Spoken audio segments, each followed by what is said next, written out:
अभी तो हमने पहली बार वोटिंग कर रहे हैं, इसलिए तो पूछ रहा हूँ। तो जो ये सरकार है उसको देख के लग रहा है कि हाँ वोट डालना चाहिए। अच्छा, तो ये तो प्रो गवर्नमेंट वाली बात है, मतलब आप सरकार से खुश हैं? हाँ खुश हैं डेफिनेटली। अच्छा, आप भी खुश हैं? ऐसी कौन सी दो चार बातें बताइए सरकार की उपलब्धियां जिसको आपको इतना खुश कर दिया? बहुत कुछ कर रही सरकार हमारे लिए, तो हमारे लिए तो खुशी की बात है ये वोटिंग करना। अच्छा अच्छा, बहुत बहुत शुक्रिया। ऐसा नौबत बहुत कम आता है कि जो सरकार 10 साल से शासन में हो और पहली बार जो वोट डालने जा रहा हो और जो 50 साल क्रॉस कर चुका हो, यानी कि 4 5 6 7 8 10 बार वो वोट डाल चुका हो और वो इस तरह से बात कहे कि हम सरकार से बहुत खुश हैं और ये मेरे लिए गौरव की बात है कि सरकार ने मेरे लिए कुछ किया है और उसके लिए हम वोट डालने जा रहे हैं, यानी कि फिर से उसको सत्ता दिलाने जा रहे हैं। इस तरह के हालात, इस तरह के जो मौका है वो बहुत कम देखने को मिलता है। अधिकतर जब इससे पहले हम दक्षिण पश्चिम क्षेत्र में जब लोगों से बात कर रहे थे, रोशनपुरा इलाके में, तो वहाँ के लोग बहुत ज़्यादा अपने विधायक से नाखुश थे और वो एक तरह से जो वहाँ के मौजूदा विधायक हैं उनके खिलाफ में वोट करने की बात कर रहे थे। हम उम्मीद करते हैं कि कुछ लोग और आ रहे हैं, उनको भी हम बीच में ही रोकेंगे। आप जैसा कि देख रही हैं कि लोग कैसे भागते हुए आ रहे हैं आखिरी मौका में। टाइम कम बचा है लेकिन अब आप अंदर आ गए तो आपको वोट डालने दिया जाएगा, ये चीज़ होता है, इसलिए आप पहले बात हमसे कर लीजिए। जी बिल्कुल। सर ये बताइए कि आप तो वोट डालते आए हैं काफ़ी दिनों से, आपका मुद्दा क्या है इस बार वोट डालने का? वोट डालने का मेन मुद्दा तो बस यही है कि विकास हो। और जिस जगह हम रह रहे हैं कम से कम वो जगह साफ़ सुथरी तो हो, वहाँ रोड तो ठीक हो, वहाँ नालियाँ तो हो, वहाँ पानी की जो समस्या है मेन वो हो, और सबसे बड़ी समस्या है सीवेज की। जिस इलाके में हम लोग रहते हैं उस इलाके में, इस इलाके में रहते हैं हम महामाई के बाग में रहते हैं, बिल्कुल नाले से लगा हुआ हमारा 3-4 गलियों का एरिया है।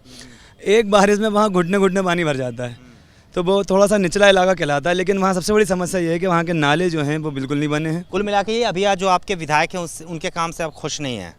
हाँ, हमारे एरिया बाकी उन्होंने काम किया है ये तो है, लेकिन हमारे एरिया में उन्होंने बिल्कुल तवज्जो नहीं दी। इस बात से तो हम उनसे थोड़े से उनसे शिकायत है हमारी, इसलिए आपका वोट उनको नहीं जाएगा। बहुत बहुत शुक्रिया। मैम एक मिनट, अरे आप कैसे, महिला के बिना समाज अधूरा है, देश अधूरा है और हमारा चैनल, हमारा प्रोग्राम भी अधूरा हो जाएगा।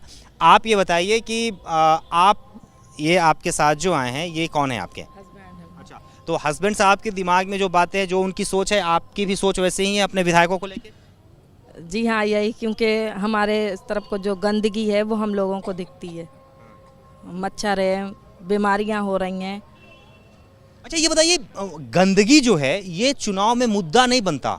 ऐसा हमने बहुत सारा चुनाव देखा, लोग कहते हैं विकास नहीं है, पानी नहीं है, बिजली नहीं है, सड़क नहीं है, बहुत शिक्षा नहीं है, वो सब तो मुद्दा बनता है, लेकिन गंदगी जो है वो मुद्दा नहीं बनता। आपके इलाके में जो लोग वोट डालने आ रहे हैं और आएंगे, अब तो समय कम बचा है, वो सब गंदगी खत्म करने वालों को वोट देंगे? और क्या बिल्कुल। अच्छा मैम आप बात करेंगी, प्लीज़ आ जाइए। तो ये मोनिका, ये आप देख रही हो कि गंदगी भी चुनावी मुद्दा बन सकता है। यानी समझ लीजिए कि इस देश के जो लोग हैं वो कितने ज़्यादा मेंटली तौर पे प्रिपेयर हो रहे हैं और लोकतंत्र के लिए इससे अच्छी बात और क्या हो सकती है। जैसे कि बिहार में कहते हैं कि वहाँ का जो चुनाव, जो पंचायत चुनाव होता है, उसमें यदि आपके बेटी के ब्याह में कोई नहीं आता है, लोग उसको भी वोट नहीं देते हैं। चुनाव, पंचायत चुनाव में ये भी मुद्दा बनता है और मध्य प्रदेश में ये देखने को मिल रहा है और उसमें भी भोपाल में कि गंदगी भी चुनावी मुद्दा बन रहा है और बना है, उस आधार पे ही लोग वोट डालने जा रहे हैं। मैम आप आगे आ जाइए, आप तो पढ़ी लिखी लग रही हैं, आपको बात करने में क्या दिक्कत है? मैम सीधा सवाल आपसे ये कि आप जो हैं किस आधार पर आपने वोट डाला? जैसे कि अभी वो कह रही थी कि उनके मोहल्ले में बहुत गंदगी है, इस वजह से वो खफा हैं अपने जो भी उनके विधायक हैं उनसे और उनके विरोध में वोट डालेंगे। आप किस आधार पर वोट डाल रही हैं? देखिए है ना, जो भी है, जो भी जीते उसको मान लीजिए साफ सफाई रखना चाहिए, नाली बनवाना चाहिए, रोड, अब देखो रोड बन गई और वो नल लाइन डालना, पूरी खोदा खादी करेंगे, जो भी करें समझदारी से करें, जो अच्छा रहे आगे चल के। अब अभी रोड डाले, अब खोद देंगे, फिर बेचे के वैसे पड़ा रहेगा, है ना। जीतने के लिए तो अभी लोग सब कुछ करेंगे, जीतने के बाद फिर भूल जाते हैं कि कौन जी, सब अपना अपना मतलब निकाल के हट जाते हैं, बस ये मतलब ये बेवफाई नहीं होनी चाहिए नेताओं के। सही बात है। हाँ, और नेता बेवफा होते हैं, नेता बेवफा होते नहीं। जब जनता सोचती है नेताओं की, तो नेताओं को भी अपने सोचना चाहिए कि भाई जनता के लिए अपन कुछ करें। वो अपने सोचने लगते हैं ना, वो जनता की नहीं सोचते हैं। बहुत बहुत शुक्रिया।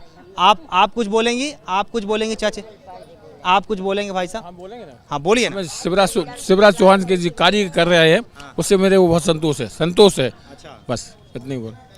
आप तो एकदम दीवाने निकल गए शिवराज। नहीं है ही, मतलब उसकी वजह क्या है कि उसने ऐसे काम किसी मुख्यमंत्री ने नहीं किए अभी तक जो उसने कर लिए, और आगे मतलब ऊपर वाले तो बताइए क्या क्या किए हैं? अरे जब बच्चियों की लाड़ लिए उन्होंने सबसे अच्छी, गरीबी रेखा मतलब देखिए, मतलब जो गरीब थे उनके लिए सुविधा, और तो मैं मतलब तब और आगे के मालूम है। हाँ, जो 60 साल वाले बुजुर्ग आदमियों के लिए तीर्थ यात्रा भी कर रहे हैं। वही अगला सवाल हम यही पूछने वाले थे आपसे कि आप तीर्थ का लाभ आप गए नहीं गए? अभी नहीं गया, मगर अब मिलेगा ना, मिलेगा अब। हाँ, स्वामी विश्वास है, मतलब वो मेरे को बहुत ही संतोष है सब आपके चौहान, अपने शिवराज चौहान जी से। और आगे मतलब ये ऐसा काम करें कम से कम हम लोगों को और ही संतोष मिले। और अब और ज़्यादा संतोष हम लोग को, वो हम लोग जैन में मिल के रहते हैं। हमारे जैन समाज में हर समय आते हैं, मिल के रहते हैं। अच्छा, बहुत बहुत शुक्रिया। आप कुछ कहेंगे भाई साहब? आप कुछ कहेंगे? हाँ देखिए, मैंने अपना वोट बीजेपी के जरूर दिया है, लेकिन मैंने अपना वोट विश्वास सारंग को ना देके वो शिवराज सिंह चौहान को दिया है, क्योंकि विश्वास। क्या बात है, नहीं विधायक तो आपके विश्वास से मुझे शिकायत है, क्योंकि विधायक जी ने हमारे मोहल्ले में अभी तक मंदिर 5 साल पहले जब वो विधायक बन के आए थे, जैसा है आज तक उन्होंने एक मतलब खर्च तक उन्होंने नहीं लगाई है ना। तो हमारे मोहल्ले वाले काफ़ी मतलब उससे नाखुश हैं।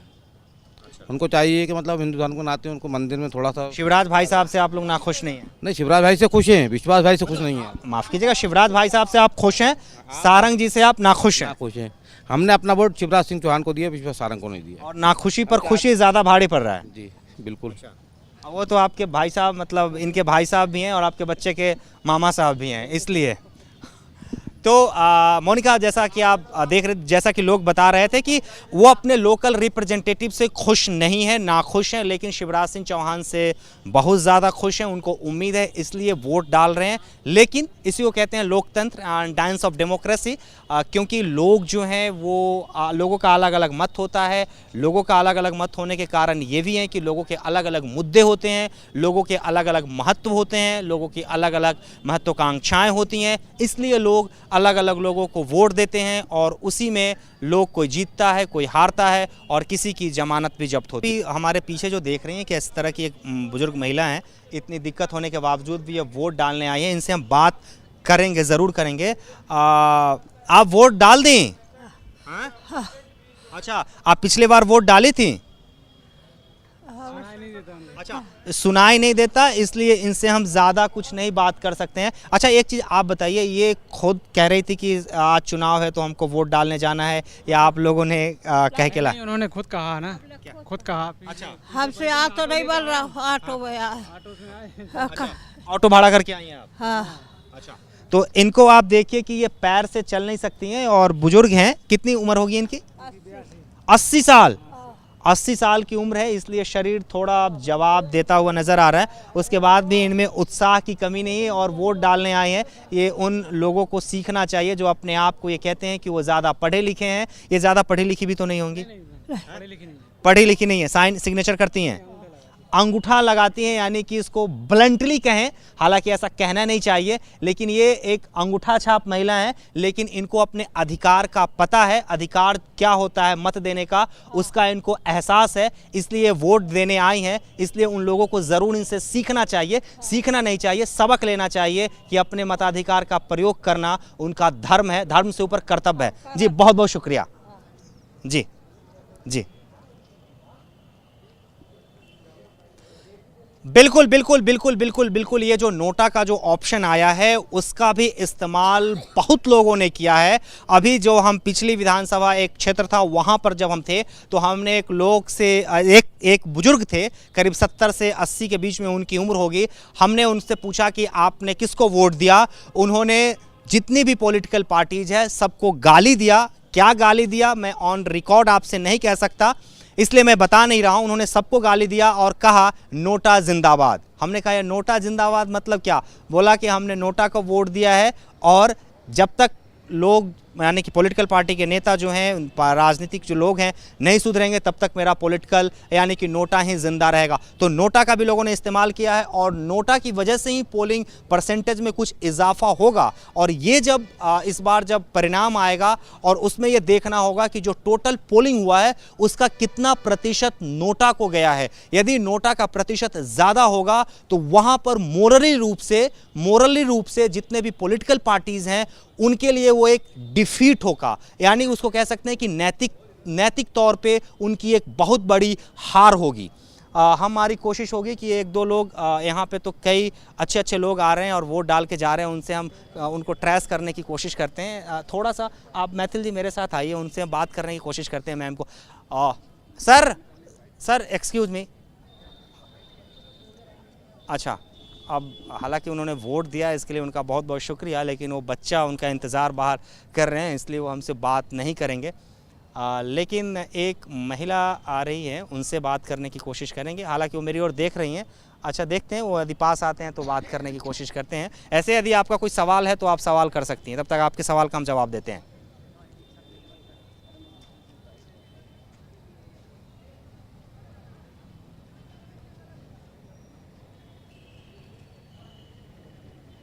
देखिए एक महिला बुरखा में आ रही है, मैं उनसे बुरखा दो आ रही हैं, एक वोट दे के जा रही हैं और एक वोट देने आ रही हैं। उनसे हम बात करने की कोशिश कर रहे हैं। अब बच्चा के साथ है। मैम, आपने वोट डाल दिया अपना? जी। अच्छा, किस आधार पे अपना वोट डाला है आपने? नहीं पता। नहीं, मेरा कहने का मतलब ये है कि आप जो वोट डाली हैं तो ऐसा होगा ना कुछ कि आपके घर में कुछ समस्याएं होंगी। घर में समस्याएं जैसे कि महंगाई है, बेरोजगारी है, गंदगी है ना, बहुत सड़क खराब है, तो ये कुछ ना कुछ तो बहुत सारी समस्याएं होती है। तो उसमें क्या आपने सोचा कि यदि मैं इसको वोट दूंगा तो वोट देने के बाद यदि ये जीत जाता है तो ये ठीक कर देगा, ऐसा कुछ तो सोचा होगा ना? हाँ, यही है, हमारी गली में गंदगी बहुत है। अच्छा। और भी ज़्यादा समस्याएं, रोड, सड़क, नाली। और नाला इतना हम जहाँ रहते हैं वहाँ पर इतना नाला है, एकदम भरा रहता है, गंदगी बहुत है, मच्छर, बच्चे हर दिन बीमार रहते हैं। तो इनके मामा जी ने ठीक नहीं किया, तो कह रहे हैं कि हम अपने सारे भांजे भांजियों का ख्याल रख रहे हैं। कौन से मामा है इनके? मैं शिवराज सिंह चौहान की बात कर रहा हूँ, जो मुख्यमंत्री हो। तो कहते हैं ना कि हम तो जितने भी प्रदेश में बच्चे हैं सबके हम मामा। उन्होंने वहाँ करा होगा जहाँ से उनको ज़्यादातर वोट मिले, उन्होंने उस एरिया में करवाया। हमारे इधर तो कुछ भी नहीं करवाया भाई। बहुत बहुत शुक्रिया। आपने पहली बार वोट डाला है? आपने वोट डाला है? पहली बार डाला है? आपने नहीं डाला वोट? अच्छा, कोई बात नहीं, तो आप जाइए। बिल्कुल, आप भाई साहब ने वोट डाला है? अरे भाई, आप कहाँ के रहने वाले हैं? मैं सुल्तानपुर रासन जिले का रहने वाला हूँ। क्या सोच के आपने वोट डाला है? अच्छा सोच कर डाला है वोट। क्या अच्छा सोच के डाला है? ये भाई सरकार आपके इलाके में क्या क्या समस्याएं हैं? कोई समस्या नहीं, सब बढ़िया, सब बढ़िया, सब बढ़िया है। तो बढ़िया है तो फिर बढ़िया वाले को तो मतलब और बढ़िया करने के लिए आप वोट। हाँ, और बढ़िया करने के लिए, और सरकार बने, अच्छी बने। बहुत बहुत शुक्रिया, बहुत बहुत शुक्रिया। जी, अभिषेक शर्मा? नहीं, अभिषेक शर्मा मैं नहीं हूँ, मैं राजीव रंजन सिंह हूँ, स्टेट न्यूज़ से हूँ। ये इनको शायद गलत फहमी हो गई होगी कि मैं अभिषेक शर्मा।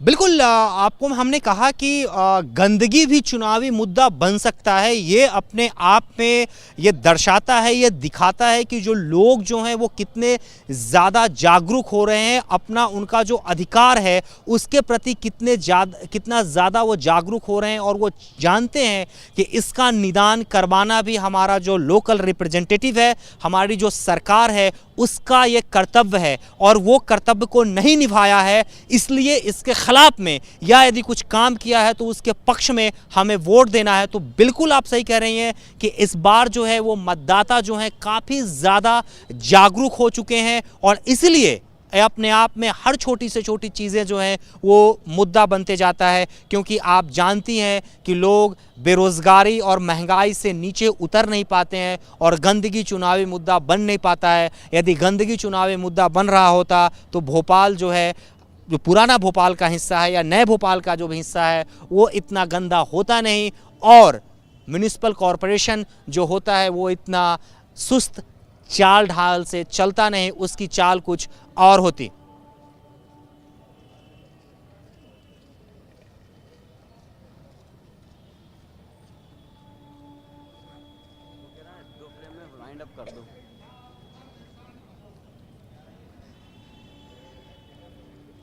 एक बात आप बताइए, हमारे सहयोगी जुबेर जी फिर हमारे साथ हैं, ये बताइए कि शिवराज सिंह चौहान जो आपने क्या सेंस गेन किया है कि लोग अपने विधायक से नाराज़ हैं लेकिन शिवराज सिंह चौहान से खुश हैं, इसका असर चुनाव में यानी कि आज जो वोटिंग हो रहा है कितना असर आपको देखने को मिला आज? देखिए राजीव, आपकी बात बिल्कुल सही है। लोग शिवराज सिंह चौहान और शिवराज सिंह चौहान की सरकार के काम काजों से तो खुश हैं, लेकिन जो उनके मंत्री हैं, जो उनके विधायक हैं, जो उनसे भयंकर नाराज। तो इस बार जो चुनाव में हमने एक नया रुझान देखा है कि लोग शिवराज सिंह चौहान को तो पसंद कर रहे हैं, लेकिन जो इस बार जो कैंडिडेट है, चाहे भाजपा का हो, चाहे कांग्रेस का हो, चाहे अदर्स पार्टी का हो, सिर्फ कैंडिडेट को देख के मतदान कर रहे हैं। अच्छा, मतलब ये इसका मतलब ये हुआ कि शिवराज सिंह से खुशी कमज़ोर पड़ गई है, नीचे आ गई है जो अपने लोकल रिप्रेजेंटेटिव की नाखुशी पर?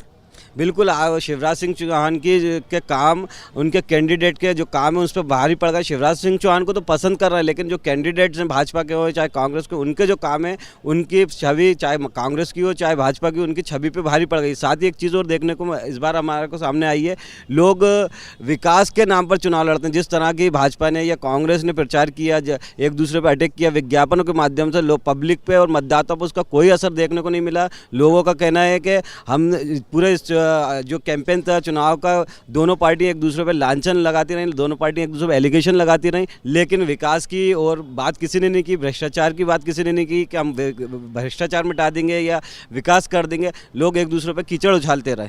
तो इसका कह सकते हैं कि बुरा यानी कि रिवर्स में परिणाम आ रहा है लोगों को।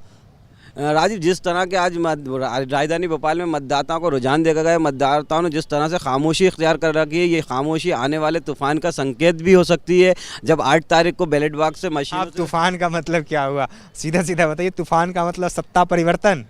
जिस तरह का राजधानी के जो नतीजे हैं वो आप देखिएगा, आने वाले चौंकाने वाले नतीजे हो सकते हैं। कई जगह के जिस तरह की उम्मीद की जा सकती थी, जहाँ जहाँ हमारी उमाशंकर गुप्ता, मेरी दक्षिण पश्चिम विधानसभा सीट पर बात हुई तो उमाशंकर गुप्ता के बारे में वहाँ के मतदाताओं को कहना कि बहुत अकड़ू हैं ये।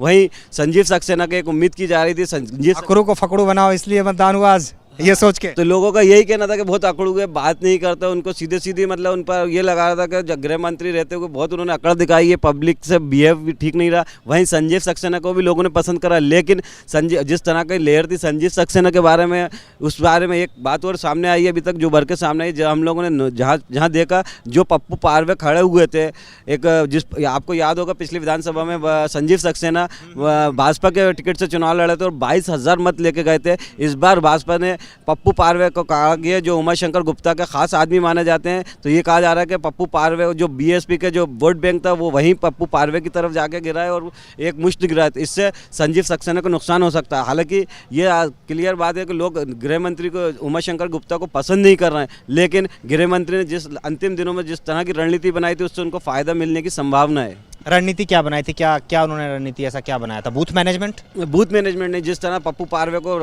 उमाशंकर गुप्ता का खास आदमी माना जाता था, उमाशंकर गुप्ता के करीबी माना जाता था, उमाशंकर गुप्ता ने संजीव सक्सेना को बीट करने के लिए पप्पू पारवे को बीएसपी के टिकट पर चुनाव मैदान में उतार दिया। बिल्कुल इस तरह की बातें आ रही थी। हम कुछ लोग अभी वोट देने और आए हैं, शायद इसमें से हाँ बिल्कुल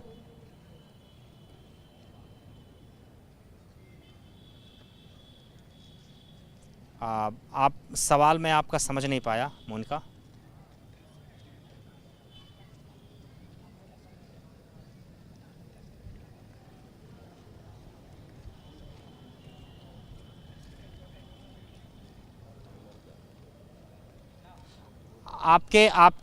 आपका सवाल मैं इस बार समझ गया हूं, लेकिन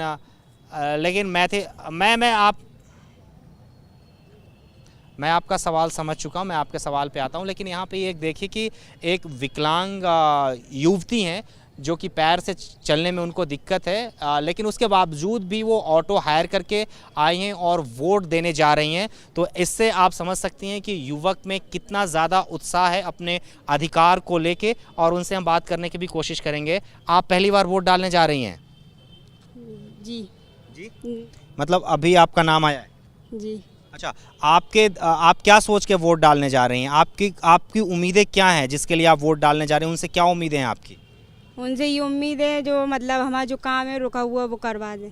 अच्छा, क्या काम रुका हुआ आपका? जो हमारी किताब है मतलब पैसे कम है उसके मतलब बढ़वा दीजिए पैसे। मतलब पढ़ने लिखने में दिक्कतें हो रही हैं? जी हाँ। अच्छा, आप किस चीज़ में पढ़ती हैं? हम शाहजहानाबाद। मतलब किस क्लास? Public school.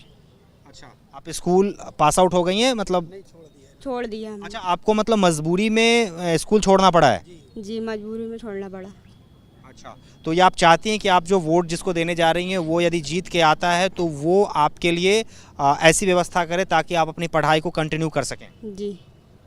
अच्छा, अभी जो आपकी यहाँ की सरकार है या यहाँ पर जो विधायक हैं वो आपको इसमें कुछ भी मदद नहीं किया? अभी कुछ मदद ही नहीं है अभी हमारी। अच्छा, लेकिन शिवराज सिंह चौहान तो कहते हैं कि उन्होंने सबके लिए किया है। हमारे लिए अभी कोई मदद नहीं है। अच्छा, तो इसका मतलब ये समझा जाए कि जो सरकार के जो दावे हैं वादे हैं वो सब लोगों पे अप्लीकेबल नहीं हो रहा है, मतलब सब लोग उससे लाभान्वित नहीं हो रहे हैं? जी नहीं हो रहा है। अच्छा, बहुत बहुत शुक्रिया, वक्त बहुत कम है इसलिए आप जाके वोट अपना डालिए। तो ये आपने देखा कि लोग जो हैं वो ये दोनों बहनें हैं जी, एक माइंडसेट खराब है, एक विकलांग है, दोनों एक तो ये भी बात करेंगे? ये बात कम करती है, देखिए बात करना। अच्छा, ये थोड़ा सा ये भी फिजिकली चैलेंज हैं, इनसे ही बात करेंगे। आप पहली बार वोट डालने आ रही हैं?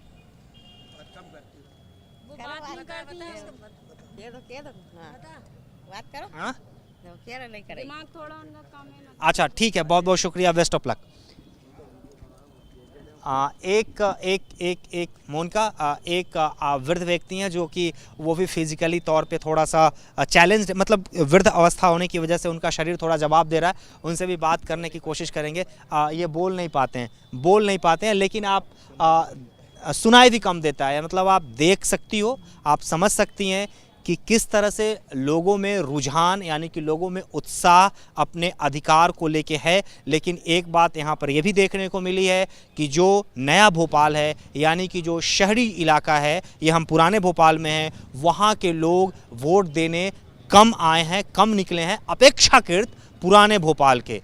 अब ये जब 6 बजे जब परिणाम माफ़ कीजिएगा, जब चुनाव आयोग की तरफ से जब आंकड़े पेश किए जाएंगे प्रतिशत का, मतदान प्रतिशत का, उस समय ये क्लियर होगा कि आखिर किस पॉकेट में, ग्रामीण क्षेत्र में ज़्यादा वोटिंग हुई है पूरे मध्य प्रदेश की बात करें तो, या शहरी क्षेत्र में ज़्यादा हुई है, या किस तरह के लोग ज़्यादा वोटिंग करने आए हैं। युवा जो 18 से 29 साल की उम्र के जो युवा हैं वो 33% है कुल मतदाताओं का। 4.5 करोड़ जो कुल मतदाता हैं पूरे मध्य प्रदेश में, उसके 33% जो हैं वो 18 से 29 के एज के ग्रुप के हैं, और उसमें से 18% जो है वो सिर्फ 18 साल का है, यानी कि पहली बार वो वोट डालने जा रहा है। तो ये देखना होगा, पता चलेगा कि आखिर कौन से मतदाता जो हैं वो ज़्यादा निकल के आए हैं। लेकिन बुजुर्गों को देख के, युवाओं को भी देख के ये लगता है कि पिछली बार की तुलना में इस बार लोगों में उत्साह ज़्यादा है।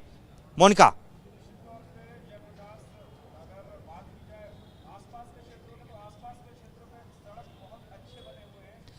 अब लोगों की संख्या लगातार बढ़ नहीं रही है, लोगों की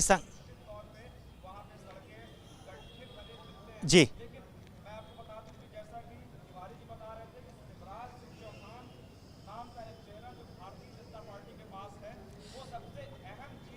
लोग बिल्कुल आपने सही कहा। हालांकि लोगों की तादाद बहुत कम हो रही है, लेकिन जो लोग 5 बजे तक इस कैंपस में एंटर कर जाएंगे उन्हीं को वोट डालने की अनुमति दी जाएगी, ऐसा चुनाव आयोग का निर्देश है, और निर्देश होता भी है।